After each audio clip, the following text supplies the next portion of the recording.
Good morning. Welcome back to Breakfast Television. It's a pretty decent drive on most of our major routes. We're looking at typical volume delays and two problems. So I'm going to take you there right now. We're looking at an issue on the westbound QEW just approaching Cawthra where we have two left lanes blocked, and that is all because of a collision. That's a look at the other side of it. You can see emergency crews are on the scene and everyone squeezing into the two right lanes there. No idea when this will clear up, but of course we will keep our eye on it.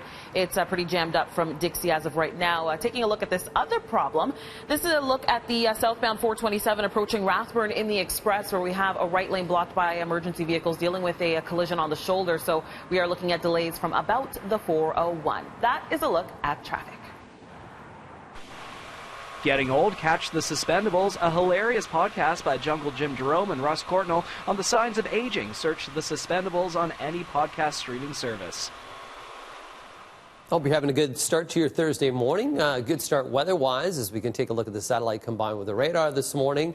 Not a whole lot going on. We'll see some partly cloudy skies today. Much more stable air mass. 22 is where the temperature sits right now.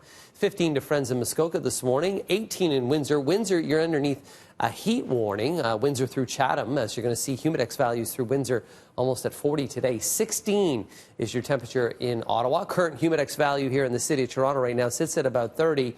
But we'll have a humidex today of 38. Tomorrow, we'll get what Western Ontario is seeing today. That arrives tomorrow, where the humidex value gets into about 45. I'm expecting that Environment Canada will issue some heat warnings and/or alerts as we take a look into your Saturday. Continuing hot, continuing humid, 33, a humidex of 43. Stay cool. Let's look at your weather.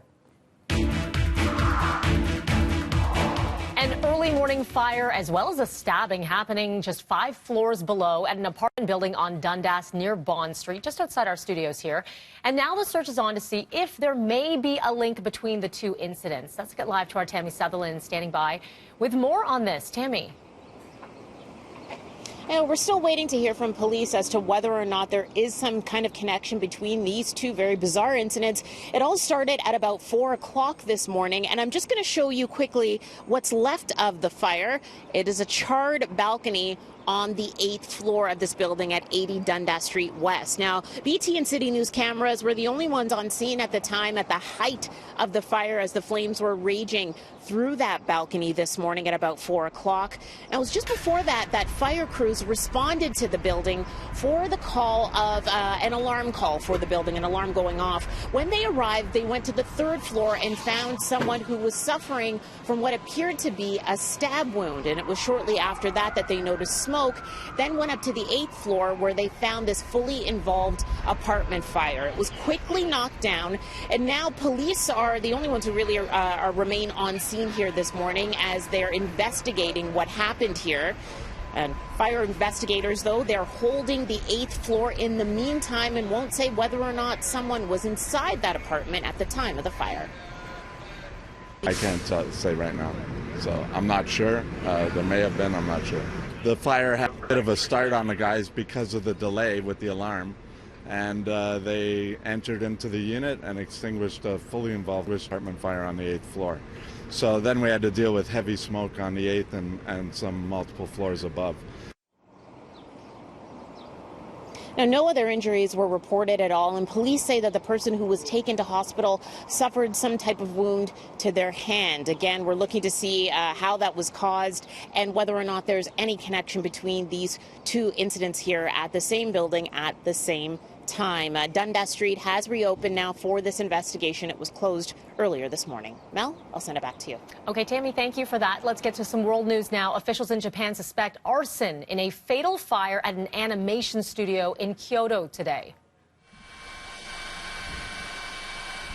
Smoke and flames shooting out of this 3-story building. At least 23 people are confirmed or presumed dead, several more injured or missing.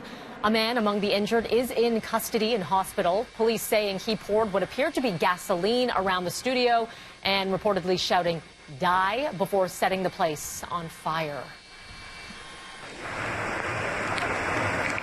Well, still no relief from torrential rain in southern China that has been coming down all week long. Rescue operations are now underway. More than 21,000 people across this region forced to evacuate. Over 1,200 homes and 65,000 hectares of crops are completely destroyed.